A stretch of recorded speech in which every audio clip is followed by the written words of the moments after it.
Begin with a story of questionable teenage judgment, the kind parents have been losing sleep over since long before the invention of the keg party. But this one has shattered lives and divided an all-American town in a most dramatic and public way.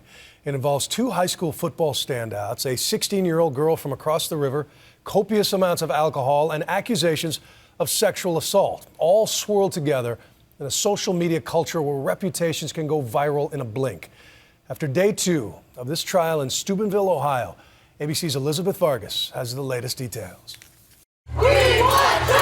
It is a high-profile case that has turned the small, close-knit town of Steubenville, Ohio, upside down. Shame on you! And serves as a cautionary tale for teenagers living in today's digital world. She is so raped right now.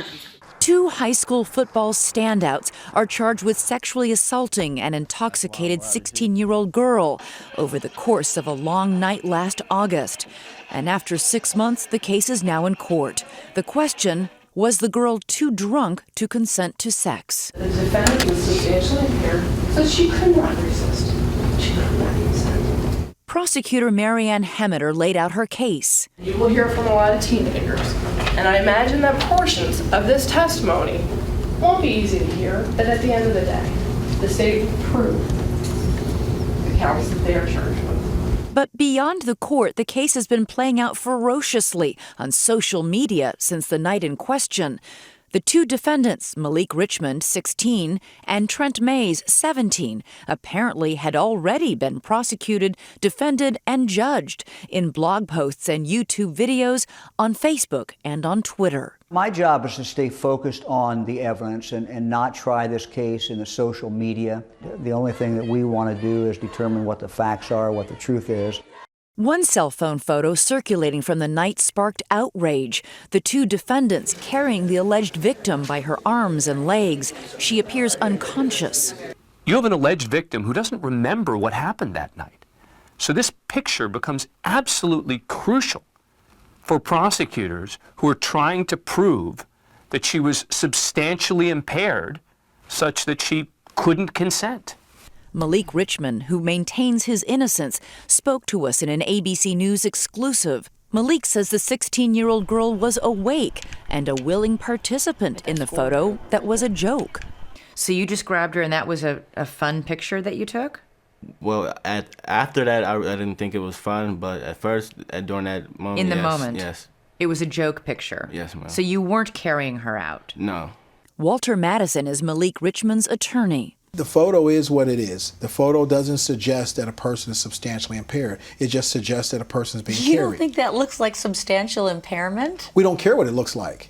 We know that after the photo was taken, she exhibited the ability to make decisions. We have witnesses that will state that are going to testify that that photograph was in fact staged.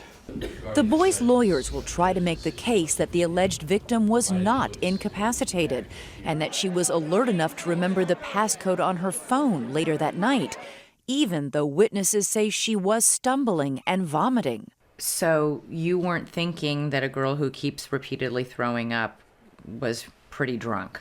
No, because it's natural. You see that a lot? Yeah. At parties? Not just at parties. You see it everywhere. You can see that at a football game. You can see that at a concert. People throwing up because they've had too much to drink? You can see that anywhere. Throughout the night at several different parties, Ohio teenagers tweeted and texted about the drunk girl. Within a week, the two football players were arrested and charged with rape for penetrating her with their fingers. Big news in a town devoted to Big Red football. You knew that people in town were going to be talking. Yes. This was going to be a big deal. This was going to be a huge deal there. It's two Big Red football players. Alexandria Goddard is a crime blogger who posted all the messages and all the names of the boys involved, even those who had not been charged with any criminal wrongdoing. And so I started looking at social media. I established who was on the team and started going through names, found their Twitter accounts, and I was up all night. But within 2 hours, I had names and a basic idea of what was going on that night. And it was all on Twitter. The tweets appear to reference a sexual assault. One read, "Song of the night is definitely Rape Me by Nirvana."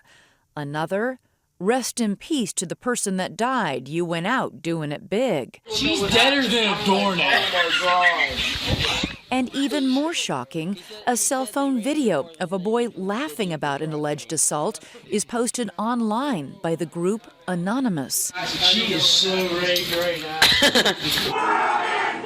Yes, the world is watching. Protesters descended on the small steel town, wearing masks, demanding more boys be arrested and charged. Many of those protesters returned today on day 2 of the trial. Despite their pressure, just 2 football players stand accused. Several other athletes will take the stand against them, as will the alleged victim herself, even though she says she has no memory of that night. I didn't rape anybody. I didn't witness a rape going on. And if I would have thought that somebody was being raped or anything like that, I would have stopped it. The boys are being tried in juvenile court by a judge. The trial is expected to last nearly a week. For Nightline, I'm Elizabeth Vargas in New York.